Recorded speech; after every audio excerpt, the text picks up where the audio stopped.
အားလုံးပဲမင်္ဂလာပါမိတ်ဆွေသိပါလား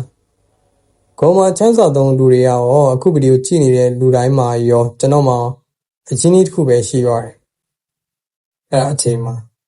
ဘာလို့အချို့လူတွေကတနေ့တည်းမှာလူတွေအများကြီးပြီးမြောက်အောင်မြင်နေပြီးချို့ကြတော့လုပ်ပုံတွေမှာနစ်မွန်းနေရတာလေ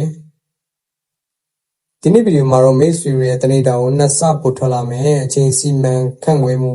လိုအပ်ချက်၃ခုပြပြပြီးတော့မှာပါနောက်ဆုံးချက်ကတော့အရေးကြီးဆုံးကိုအဆုံးထိကြည့်ပြီးဖို့ဖိတ်ခေါ်ပါတယ်ကျွန်တော်တို့အလုပ်ရှုပ်နေတိုင်းအလုပ်ပြီးမြောက်နေတာမဟုတ်ပါဘူးတနေ့ကုန်ဖုန်းကြည့်လိုက်လုံးလိုက်နေအာယုန်နေပြားများနေပြီညရောက်မှငါဒီဘာများလုပ်ခဲ့ပါလေလို့စဉ်းစားများဖြစ်ဘူးလားအဲ့ဒါအချိန်မရှိတာမဟုတ်ပါဘူးအချိန်ကိုစနစ်ကြမသုံးတတ်တာပါ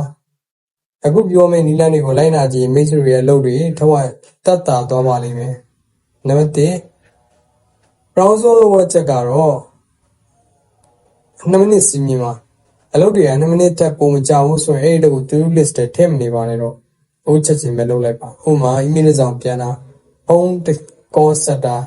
server ဆက်တာတခုတင်းဆဲလိုက်တာမျိုးပါဒါအလုပ်သေးမွားတွေဖြစ်ပြီးတော့စုပုံလိုက်ရင်စိတ်ပီစီမှုဖြစ်စေတာမို့ပြည့်ရှင်းလိုက်တာကောင်းပါတယ်နံပါတ်2ကတော့မိတ်ဆွေရဲ့အခက်ခဲဆုံးစိတ်ညစ်အောင်ဆုံးဒါပေမဲ့အရေးကြီးဆုံးအလုပ်ကိုမနက်ခင်းမှာရေလို့ပြီးအောင်လုပ်လိုက်ပါအများစုကဒါကိုနောက်ဆုံးမှလုပ်ဖို့ရွှေ့ထားတတ်ပါတယ်အဲ့ဒါကတနေ့ကုန်ဒီလုပ်တဲ့မှာစိတ်ဆွဲနေပြီဘာမှကောင်းကောင်းမလုပ်နိုင်တော့ပါဘူးခက်ခဲကိုရင်လုပ်လိုက်ရင်ဒါတနေ့တာလုံးပေါ့ပါနေဖြတ်တန်းသွားနိုင်မှာပါနံပါတ်3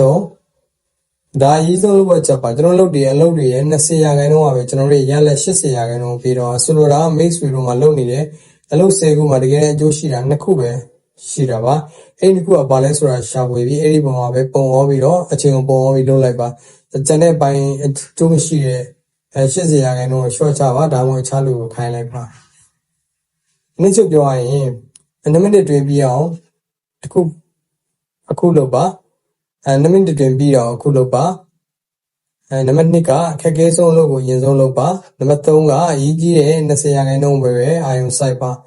bonus အနေနဲ့တခုပြောချင်တာကတော့ phone ရဲ့ notification ကိုပိတ်ထားပါတခါရင်ပြတ်သွားရင်မူလလုပ်တဲ့ပြန်ဝင်ဖို့23မိနစ်လောက်ကြာတတ်လို့ပါမိတ်ဆွေတို့ကဒီနေ့အတွက်အခက်အခဲဆုံးအလုပ်ကိုလုပ်ပြီးသွားပြီလားဆိုတော့ comment ဖြေပါအောင်ဒီလိုမျိုးကိုပိုင်တိုးတက်ရေးနဲ့ဘူးတော်တွေဆက်ကြည့်ကြတယ်ဆိုရင် subscribe လုပ်ထားဖို့မမေ့ပါနဲ့နောက်ဗီဒီယိုမှာပြန်တွေ့ကြပါမယ်